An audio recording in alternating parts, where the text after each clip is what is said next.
Assalamualaikum, apa kabar semuanya? Semoga antum semua selalu dalam keadaan sehat walafiat ya, amin. Antum sekarang sudah di kelas 8 SMP ya. Pelajarannya juga nanti bakal lebih seru. Salah satunya materi yang akan kita bahas kali ini. Anda semua, kita wajib bersyukur kepada Allah Subhanahu wa taala yang telah memberikan tangan dan kaki kita sehingga kita dapat lebih mudah ketika kita ingin mengambil sesuatu barang yang kita butuhkan atau bergerak menuju suatu tempat yang kita inginkan. Nah, ketika kita ingin bergerak menuju suatu tempat, tentu kita akan melintasi suatu lintasan dengan kecepatan tertentu dan memerlukan waktu tertentu juga. Apakah antum tahu apa hubungan antar ketiganya? Oleh karena itu, kali ini kita akan bahas hubungan tersebut dan kita akan belajar tentang konsep gerak. Apakah antum tahu bagaimana suatu benda itu dikatakan bergerak? Benda dikatakan bergerak apabila mengalami perubahan jarak atau posisi dari suatu titik acuan. Nah, ini biasanya disebut gerak nyata. Contohnya, ketika seorang anak berjalan dari rumah A ke rumah B, ini disebut gerak nyata. Ada juga yang namanya gerak semu, yaitu gerakan suatu benda yang sebenarnya diam, namun oleh pengamat, benda tersebut terlihat seolah-olah bergerak. Contohnya nih, pada saat kita naik sebuah kendaraan, pohon-pohonan di tepi jalan seperti bergerak berlari meninggalkan kita. Padahal sebenarnya yang bergerak itu adalah kendaraan tempat kita berada. Nah, benda yang bergerak akan melalui suatu lintasan tertentu. Lintasan itu dapat berupa lintasan yang lurus, melingkar, parabola, atau tidak beraturan. Namun, pada kali ini kita hanya akan mempelajari bagaimana gerak benda pada lintasan yang lurus. Benda yang bergerak pada suatu lintasan yang lurus itu melibatkan waktu, jarak, dan kecepatan. Selanjutnya, ada jarak dan perpindahan. Jarak adalah panjang lintasan yang ditempuh oleh benda yang bergerak dalam waktu tertentu. Jarak menunjukkan seberapa jauh benda itu telah bergerak setelah meninggalkan titik acuan sebagai posisi awal. Sedangkan perpindahan menunjukkan seberapa jauh benda tersebut berpindah, dihitung dari titik awal acuan tanpa memperhatikan bentuk lintasan. Perpindahan diukur dengan menarik garis lurus dari titik awal ke titik akhir. Oleh karena itu, perpindahan adalah perubahan kedudukan tanpa memperhatikan bentuk lintasan. Nah, tadi sudah Ustazah katakan ya, bahwa benda bergerak itu memerlukan jarak, waktu, dan kecepatan. Ada namanya kecepatan dan ada namanya kelajuan. Apa sih perbedaannya? Kalau kelajuan merupakan besarnya jarak atau lambangnya itu S atau simbolnya S yang ditempuh oleh suatu benda yang bergerak dalam tiap satuan waktu atau T. Jika kelajuan dinyatakan dengan V, berlaku persamaan berikut. Nah, ini adalah rumusnya, yaitu V sama dengan S bagi T, atau kecepatan sama dengan berapa jaraknya dibagi waktu tempuhnya. Atau gampangnya segitiga rumus ini, di mana yang simbol yang terletak yang paling atas itu adalah S, yang di bawah sebelah kiri V, dan yang kanan T. Apa maksudnya? Begini, jika nanti ketika ingin mengerjakan soal, bisa jadi nih yang ditanya itu bukan selalu kelajuan, tapi bisa jadi di soal itu yang ditanyakan adalah jaraknya atau waktunya. Nah, maksudnya dari segitiga ini, ketika kita mencari kelajuan, apa sih rumusnya? Ketika kita ingin mencari kelajuan, maka yang kita tutup lambang V-nya, kemudian tersisa adalah S bagian atas dan T. Artinya, di bagian atas itu selalu menjadi pembaginya. Jadi, rumus kelajuan adalah S dibagi T. Gimana kalau yang ditanya adalah S atau jarak? Jika yang ditanya itu jarak, maka rumusnya adalah, maka yang tersisa kan jika S itu ditutup, yang tersisa adalah V dan T. Maka rumusnya adalah V dikali T. Rumus jarak sama dengan V dikali T. Oke, selanjutnya jika yang ditanya adalah T atau waktu, maka rumusnya adalah S dibagi V. Nah, itu untuk kelajuan ya. Jadi kelajuan itu menyatakan hubungan antara jarak per satuan waktu. Sedangkan kecepatan menyatakan hubungan antara perpindahan per satuan waktu. Nah, jadi itu bedanya ya. Kalau kelajuan dia itu hubungan jarak per satuan waktu, sedangkan kecepatan hubungan antara perpindahan per satuan waktu. Berarti dari pernyataan tadi terlihat ya bahwa rumusnya juga berbeda. Kemudian perbedaan yang lainnya yaitu dari alat ukurnya. Untuk kelajuan, alat ukurnya yaitu speedometer.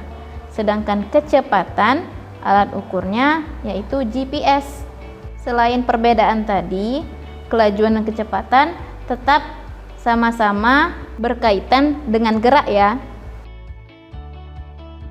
Apakah antum tahu apa itu speedometer? Biasanya orang-orang mengatakan bahwa speedometer itu merupakan alat pengukur kecepatan kendaraan bermotor.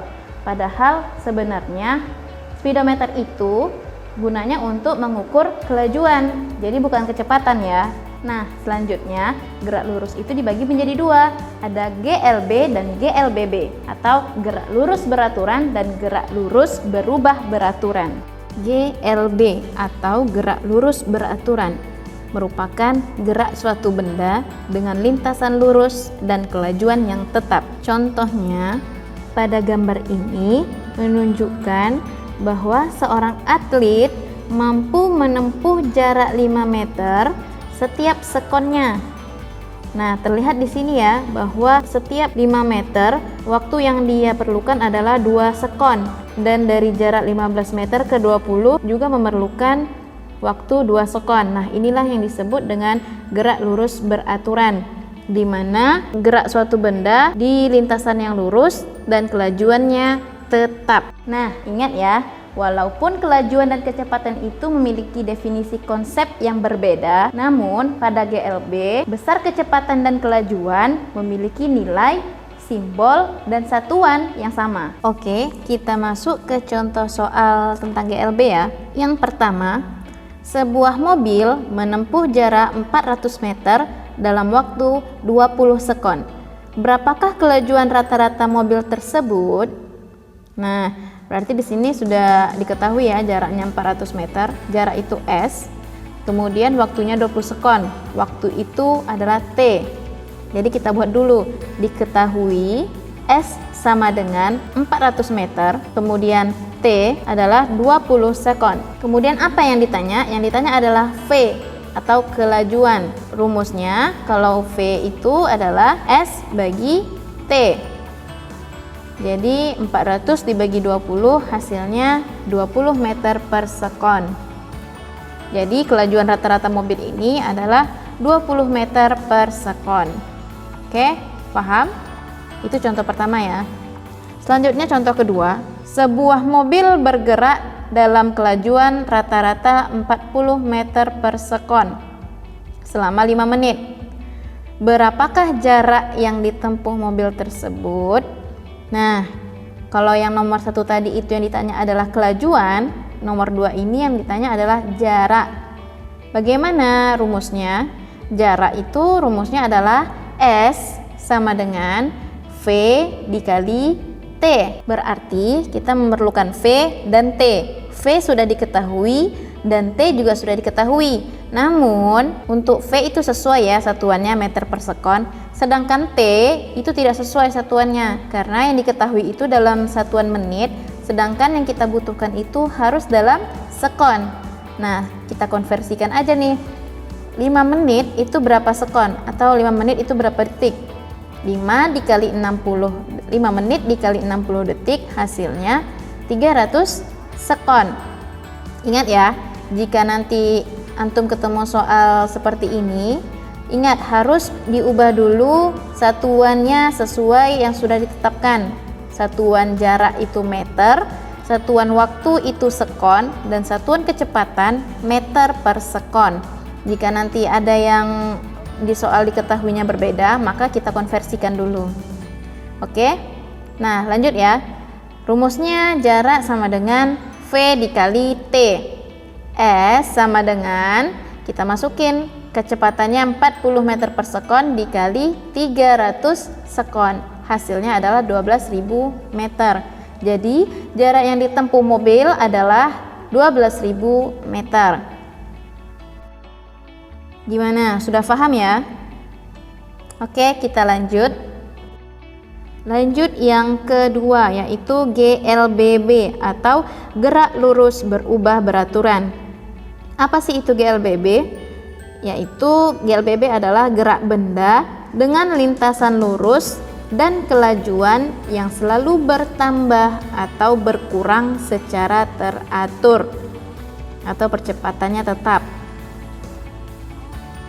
Jadi bedanya GLB dan GLBB, kalau GLB kelajuannya itu selalu tetap, sedangkan pada GLBB kelajuannya itu selalu bertambah atau berkurang secara teratur.